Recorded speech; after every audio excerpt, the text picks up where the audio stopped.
Olá, meu amigo, minha amiga.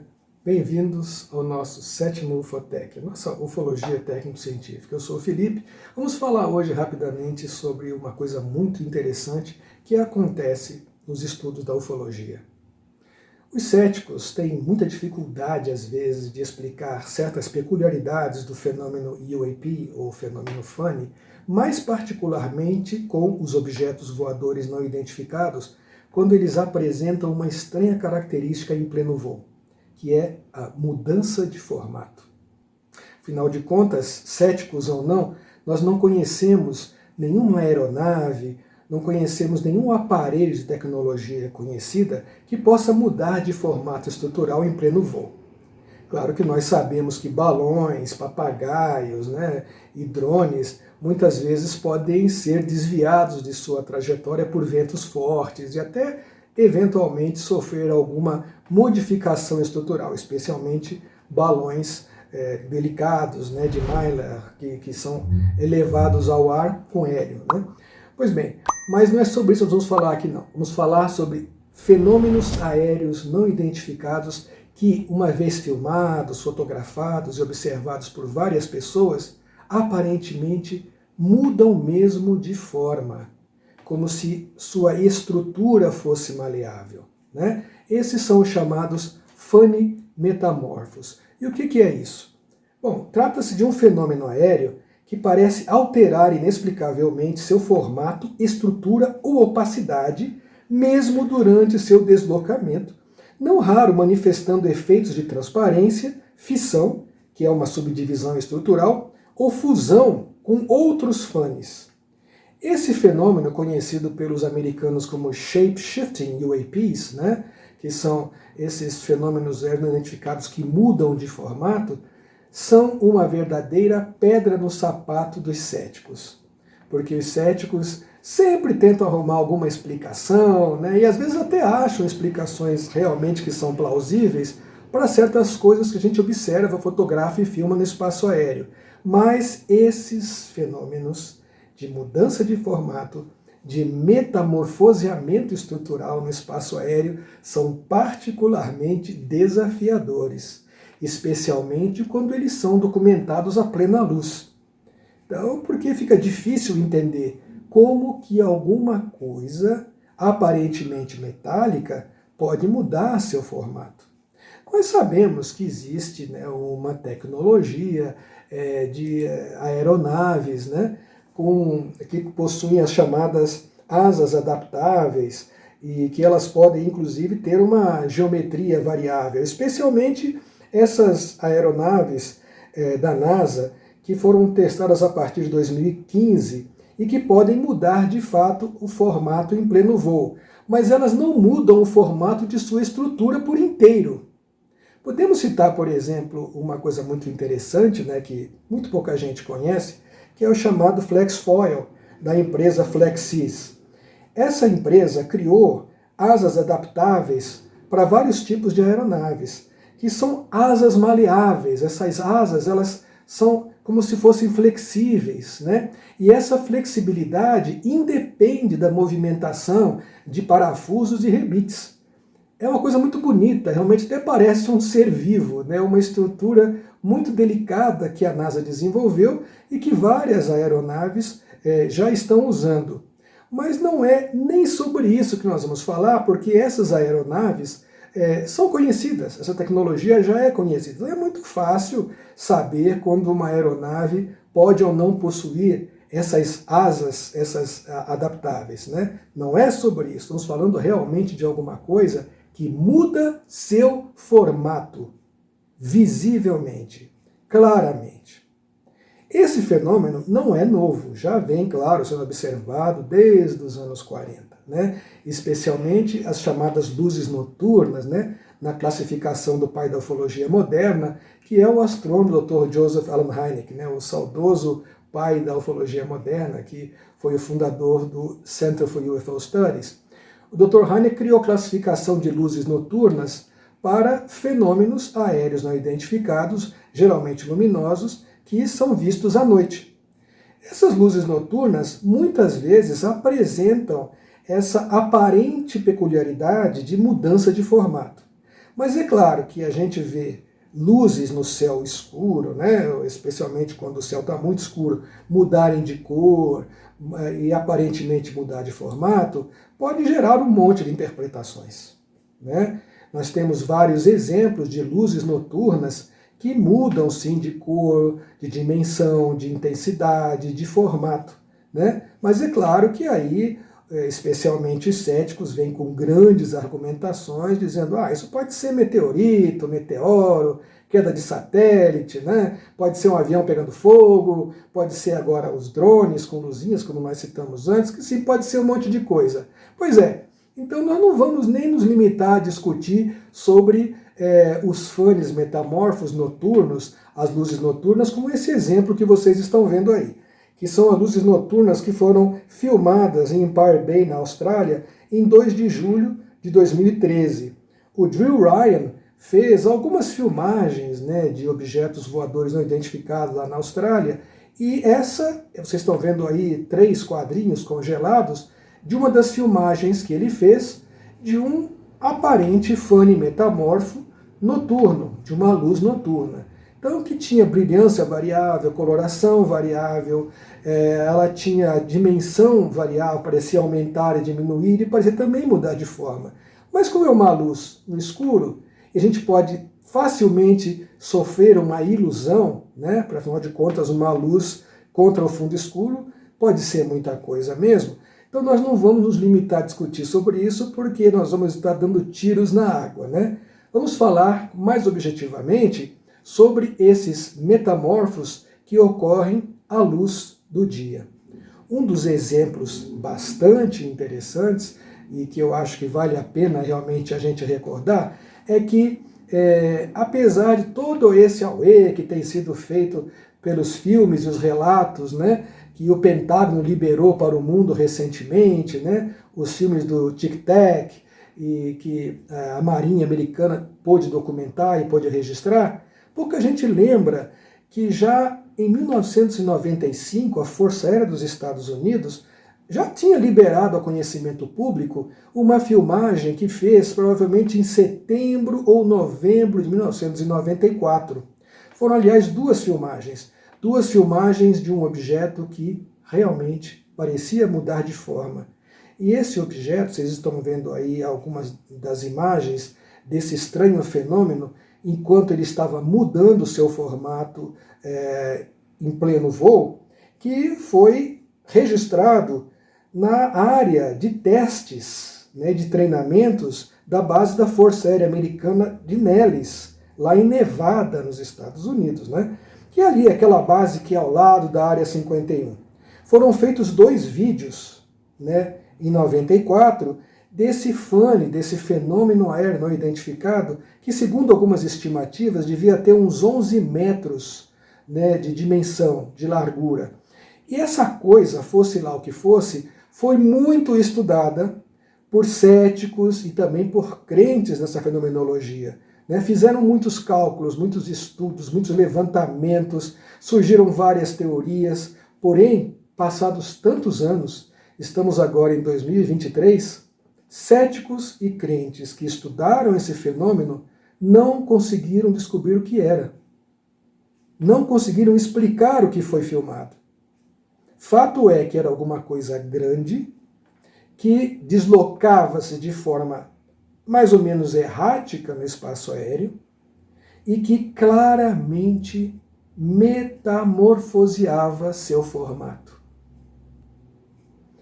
O estranho é que também esse fenômeno, mesmo ampliado pelos mais céticos estudiosos do fenômeno UFO ou do fenômeno UAP, não conseguiram descobrir nada que pudesse sustentar esse objeto no ar. Não tinha hélices, não parecia ser um balão, parece que não produzia ruído, não tinha nenhum tipo de ejeção de material, enfim. Essa coisa, fosse o que fosse, estava sim pairando e também depois deslocando-se, voando nas imediações da lendária Área 51. Né? Aquele lugar em que muitos falam que por muitos anos o governo americano veio fazendo experiências com supostas naves extraterrestres capturadas, né? Há quem diga que tem até ET lá dentro trabalhando. Claro que isso eu acredito que seja um exagero, né? Mas sem dúvida alguma, durante muito tempo, a Área 51, ela não era nem reconhecida pelo governo dos Estados Unidos como existente. Faz muito pouco tempo, foi no governo do Bill Clinton, se não estou enganado, que o governo americano assumiu que a Área 51 existe, que é de fato uma região para testes experimentais de aeronaves sofisticadas, né, das forças militares dos Estados Unidos e outras experiências tantas que eles fazem por lá, geralmente com armamento sofisticado. Pois bem, então esse objeto ele foi filmado ali, naquela região, na base aérea de Nellis, que é pegada à Área 51. Né? Como aquela região já há muito tempo vem sendo observada e estudada por ufofilistas e ufologistas, suspeitando que ali existem, de fato, não apenas aeronaves sofisticadas sendo desenvolvidas pelas Forças Armadas dos Estados Unidos, mas alguns até suspeitam que alguns objetos voadores não identificados, que podem ser de proveniência extraplanetária, ou talvez de alguma outra proveniência que nós ainda não sabemos qual seja, ter sido levadas para lá, estudadas e feita uma engenharia reversa para saber como que elas funcionam. Então, alguns acham que esse objeto aí, que vocês viram nessas imagens, que muda de forma, poderia ser um desses corpos capturados, sendo testados, ou talvez até um protótipo já desenvolvido de engenharia reversa, que estava sendo testado em 1994 e foi flagrado, né, sem a autorização, é claro, das autoridades da época. Pois bem, mas isso também é uma especulação. O fato é o seguinte, gente, esses dois filmes continuam, vocês vão achá-los aí facilmente na internet, com diferentes graus de qualidade, né, porque é um filme já antigo, né, de 94, então ele não tem essa qualidade dos filmes modernos, né, não tem essa qualidade de alta definição que nós temos hoje em dia. Ele está bem granulado e tal, mas dá para vocês encontrarem também na internet alguns estudos que foram feitos por engenheiros aeroespaciais, por ufologistas civis e militares, e que realmente chegaram à conclusão que essa coisa, seja ela lá o que for, é mesmo um objeto voador não identificado. E, por fim, um Funny metamorfo. Olhem que coisa louca. E isso de 94. Então todo esse auê que estão fazendo aí com esses filmes liberados agora pelo Pentágono, claro que isso tudo é importante, as discussões estão tendo no Congresso dos Estados Unidos, no Senado, inclusive no Brasil e também em alguns outros países, parece que agora virou uma moda, né? Parece que militares do mundo inteiro, por causa do exemplo do Pentágono americano, estão começando a querer discutir um pouco mais abertamente sobre esses fenômenos misteriosos. Inclusive no Brasil, tivemos inclusive um evento muito importante também no Brasil, lá em Brasília, em que esse fenômeno foi discutido, né, no âmbito governamental. Isso, claro, é muito importante, isso é maravilhoso, isso é um incentivo para os veteranos, colegas pesquisadores dessa fenomenologia ufológica, mas também é agora a oportunidade de começarmos a trazer essas informações para o universo acadêmico, né? Isso é muito importante, começarmos a discutir essas questões, esses casos que foram estudados tecnicamente por gente muito competente, com ótima formação acadêmica, levar para as universidades, levar para os centros de pesquisa, para os centros de estudos de tecnologia civil e militar, para podermos tentar entender melhor do que se trata esses fenômenos aéreos não identificados, ou Unidentified Aerial Phenomena, UAP, como chamam nos Estados Unidos, né?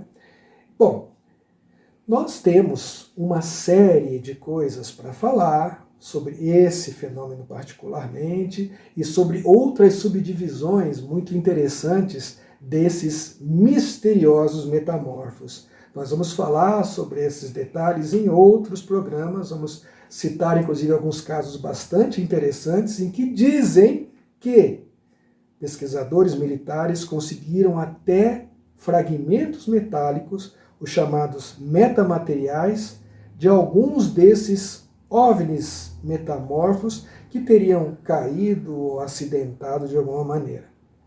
Bom, eu não vi, né, mas eu vou trazer para vocês essas informações, essas referências, para que a gente possa estudar isso junto, discutir isso junto e, quem sabe, né, descobrirmos algumas coisas que nos aprofundem, né, no conhecimento dessa coisa fantástica que é o chamado objeto voador não identificado e que há tantas e tantas décadas vem deixando pesquisadores civis e militares completamente impressionados, né? Então eu já estou nisso, como vocês sabem, há mais de 50 anos, já vi muita coisa, já acompanhei muita coisa, já viajei, já conheci muita gente dentro e fora da esfera da ciência, tanto civil quanto militar, e que me deixou mais que convicto que nós estamos lidando com um fenômeno de muita importância para a evolução do conhecimento científico. Então eu conto com você, meu amigo, minha amiga, para que a gente possa juntos, né, avançar nesses estudos, avançar nessas informações, trocar ideias, trocar figurinhas, né? Se vocês souberem de alguma coisa que de repente eu não sei, manda para cá, faz um comentário, indica um livro, um trabalho científico, ou indica uma foto, um filme, ou alguma coisa que você tenha conhecimento, que seja importante para o desenvolvimento da UFOTEC, tá? Então, os seus comentários, não deixe também de dar um like, né? Para incentivar essa nossa série, afinal de contas nós lidamos com informações mais concretas, né? Nós não estamos lidando aqui com brincadeiras, nem com fantasmagorias ufológicas, não mexemos com ufolatria, nós mexemos com conhecimento pragmático. Então, o que vocês tiverem de importante para nos ajudar a evoluir esse conhecimento e fazermos programas melhores, né, mais substanciais, com mais informações interessantes para todos, comentem, mandem para a gente, né, indiquem, vamos discutir, vamos trocar ideias, né? E não esqueçam, claro, de inscrever-se também no nosso canal, né? Porque a inscrição nos ajuda, e você sabe que vocês divulgando também para os seus amigos e conhecidos que também gostam dos assuntos, vai nos ajudar muito. Pois bem, então para finalizar eu quero dizer que neste programa nós vamos fazer um sorteio de mais uma obra interessante para você que gosta de estudar todos esses fenômenos com seriedade, com sobriedade técnico-científica, né? Nós vamos sortear neste programa o livro Extraterrestre, o primeiro sinal de vida inteligente fora da Terra, um livro de 304 páginas, do físico teórico Dr. Avi Loeb, aquele físico teórico da Universidade de Harvard que tem criado uma polêmica mundial porque ele defende que nós já fomos visitados por alguma forma de tecnologia extraplanetária. É um físico teórico que também é professor de astrofísica, ele é muito respeitado, mas tem causado muita controvérsia, né? Porque um professor de Harvard fazer afirmações dessa natureza perante toda a comunidade científica é algo, de fato, que exige muita coragem, muita convicção e, é claro, muito conhecimento. Então, nossos respeitos, né, ao Dr. Avi Loeb, pessoa de quem gosto muito, que admiro muito, e esse livro vai ser sorteado entre você, meu amigo que ficou até o final do programa com a gente, e você vai ser informado através de e-mail ou pelo telefone, enfim, pela referência que você nos passou, para ver se você ganhou e como é que você vai receber isso aí na sua casa. Então, muito obrigado pela sua atenção mais uma vez, obrigado pelo seu carinho, obrigado pelo seu incentivo, e nos ajude aí, né, a desenvolver o UFOTEC. Nós temos muita coisa legal para discutir, muita coisa bacana para mostrar. Muito obrigado mais uma vez e até o próximo UFOTEC.